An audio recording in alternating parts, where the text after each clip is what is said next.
bienvenue sur Sud Radio. Alors, je crois, Jean-François, que vous avez créé les performeurs organisés.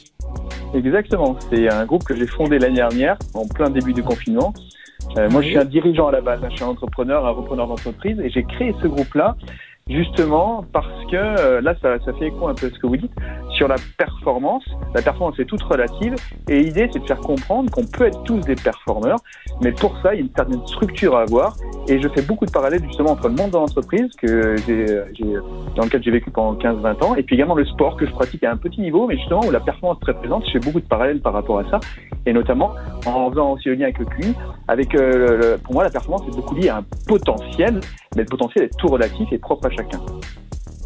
Donc ça, exactement. Alors je ne sais pas si vous souhaitez qu'on aille un peu plus dans cette direction-là, mais c'est intéressant parce que ce qu'a dit Fanny fait beaucoup référence à la performance.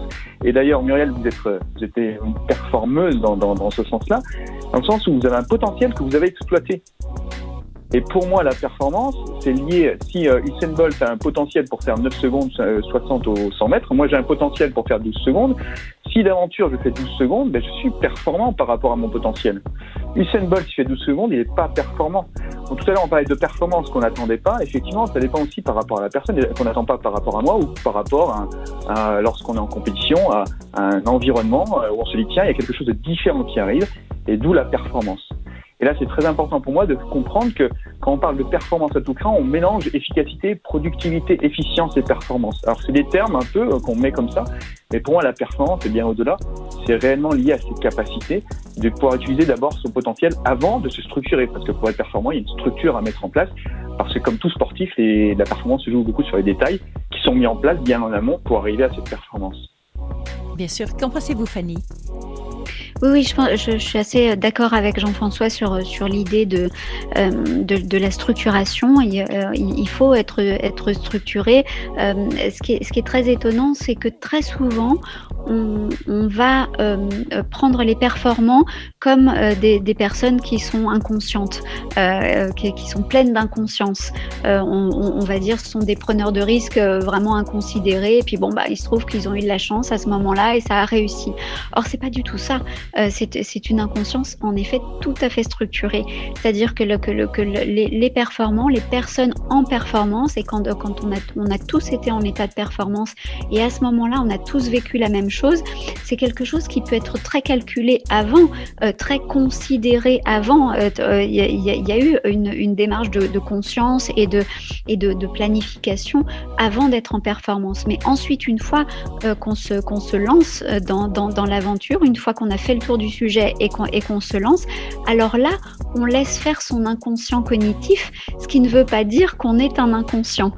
Ça veut dire qu'on fait confiance à cette partie de son cerveau qui sait fonctionner par automatisme et qui fonctionne très très bien par automatisme une fois qu'elle a été entraînée. Donc, je suis tout à fait d'accord avec Jean-François sur cette idée de la structure. Et puis, il y a aussi l'autre point qu'a abordé Jean-François qui est finalement la performance par rapport à soi-même. Usain Bolt, lui, s'il fait, alors je sais plus, je crois que c'est 12 secondes, vous disiez Jean-François. C'est moi 12 secondes. Lui, c'était 9 secondes. Lui, il est nettement en dessous. Combien c'est c'est 9, il 9, tourne 10, aux alentours de 9 secondes au 100 mètres. Oui.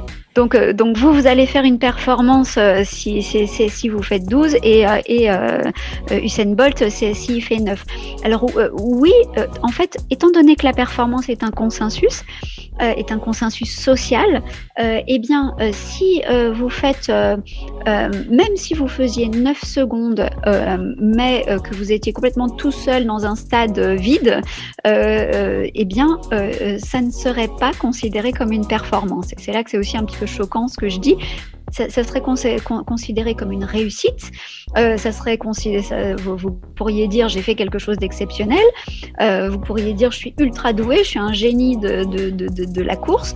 En revanche, on ne pourrait pas considérer que c'est une performance. Pour qu'il y ait une performance, il faut qu'il y ait des yeux extérieurs pour la voir.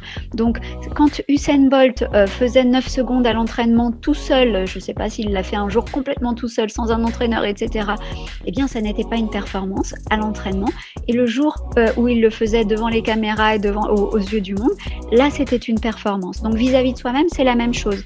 Si vous faites 12 secondes au milieu d'un groupe de copains et que le groupe de copains, eux, font la même chose en 15 secondes, alors là, ça va être considéré dans votre écosystème comme une performance.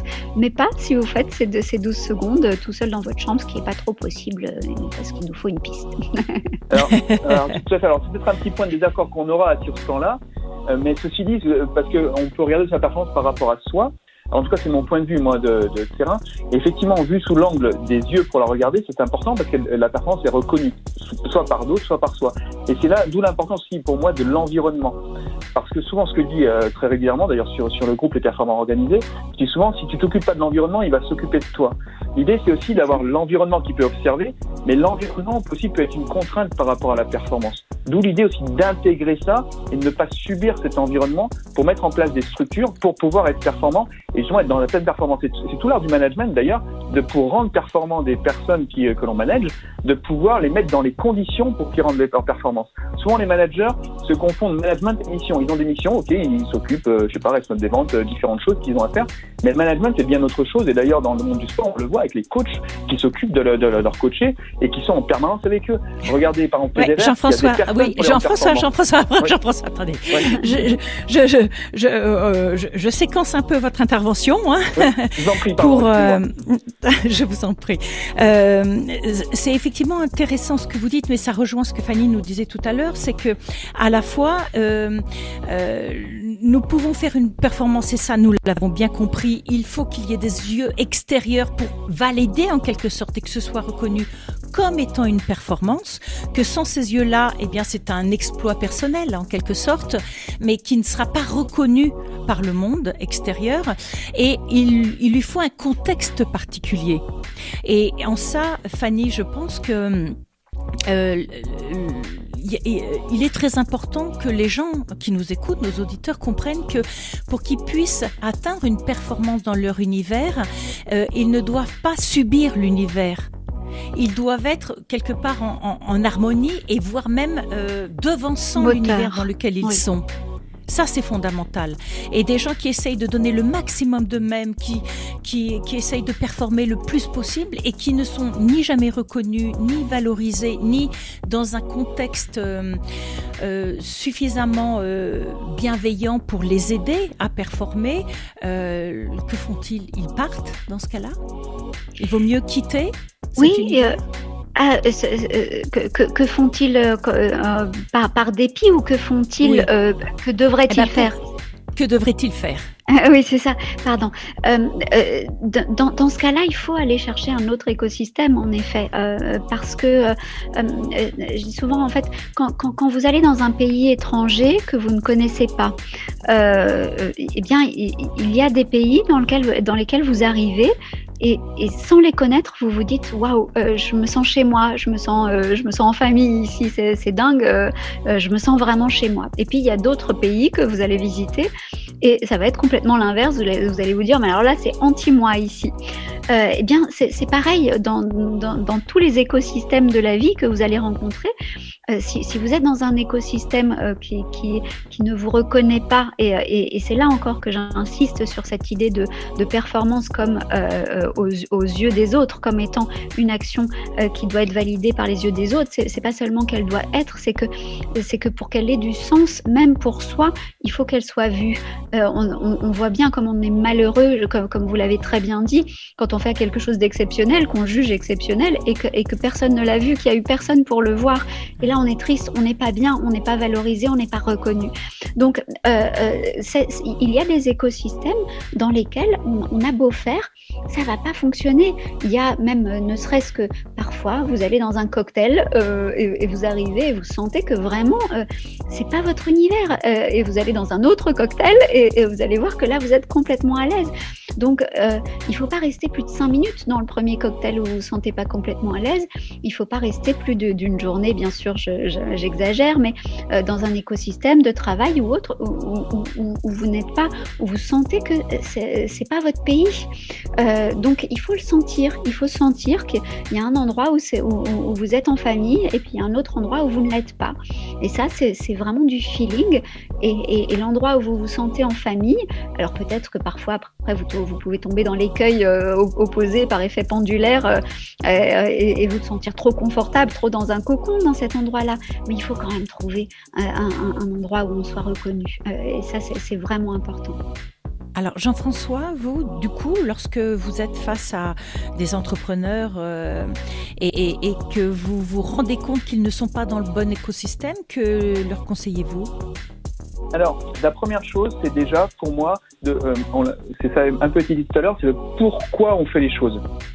Déjà, pourquoi ? Et en fonction de ça, on va décrire qu'est-ce que tu veux faire, c'est quoi ton rêve, pourquoi tu le fais. Et en fonction de ça, après, on met des critères derrière qui deviennent des objectifs. Et très souvent, ce qui se passe, c'est qu'on met des objectifs qui sont déconnectés de ce que les gens sont et vers quoi ils veulent aller.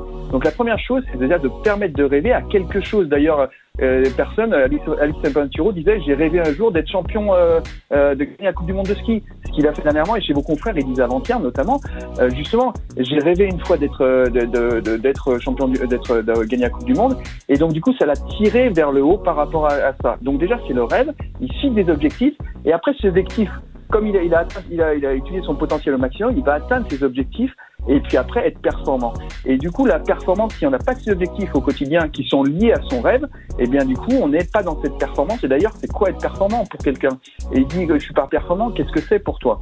Et quand on remet en perspective, après, on va viser des objectifs et on va mettre des actions en place, c'est ce qu'on appelle une stratégie pour aller vers ces objectifs. Alors, et c'est intéressant parce qu'on est vraiment dans le parallèle entre l'entreprise et le sport, on est vraiment dans le même domaine. Donc la première chose, c'est de mettre en parallèle. Jean-François, très régulièrement, Jean-François, on associe d'ailleurs le monde du sport et le monde de l'entreprise. On fait intervenir beaucoup de sportifs qui amènent des témoignages vécus, donc forcément authentiques et sincères de leurs performances ou de leurs échecs pour essayer de comprendre au sein de l'entreprise quels sont les leviers justement de motivation, les leviers de performance qui leur permettent d'atteindre des objectifs qui paraissent parfois juste incroyables. Mais Fanny, ça m'amène à vous demander le génie dans tout ça. Et existe-t-il vraiment ? Est-ce qu'on peut parler de génie ? On peut parler de génie, mais il n'y a pas forcément d'intelligence dans le génie, encore une fois. Donc le génie, c'est le fait, il y a deux éléments principaux dans le génie qui sont d'abord la précocité, le fait d'être pratiquement toujours un génie, c'est quelqu'un qui va être en avance dans ses acquisitions, voilà, être calé et très tôt calé. Et puis c'est quelqu'un qui va être visionnaire, qui va apporter quelque chose que personne n'a apporté. Et souvent, c'est pas le visionnaire chef d'entreprise. Souvent, un chef d'entreprise ou un performant, quel qu'il soit, il est visionnaire, mais il est visionnaire dans à 1 an, 2 ans, 3 ans. Mais c'est du visionnaire quand même de l'ici et maintenant. Le génie, lui, il peut être visionnaire à 100 ans, 200 ans, voire plus. Hein. Léonard de Vinci, c'était un grand visionnaire. Donc, ça, ce sont on va dire les propriétés du génie, d'arriver à se balader dans le temps et l'espace très très facilement. Mais vous l'avez compris, la performance, l'intelligence, c'est d'être incarné dans un ici et maintenant, puisque c'est une résonance au sein de son écosystème. Donc ça veut dire qu'on est dans l'espace-temps ici et maintenant.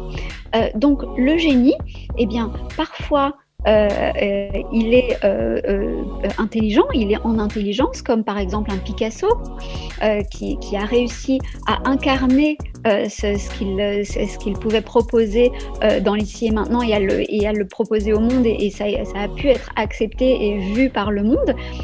Et puis il va y avoir un Van Gogh qui lui n'aura vendu qu'une seule toile dans sa vie et qui n'aura été reconnu par personne et vu par personne et pour qui ce qu'il aura proposé n'aura pas fait sens.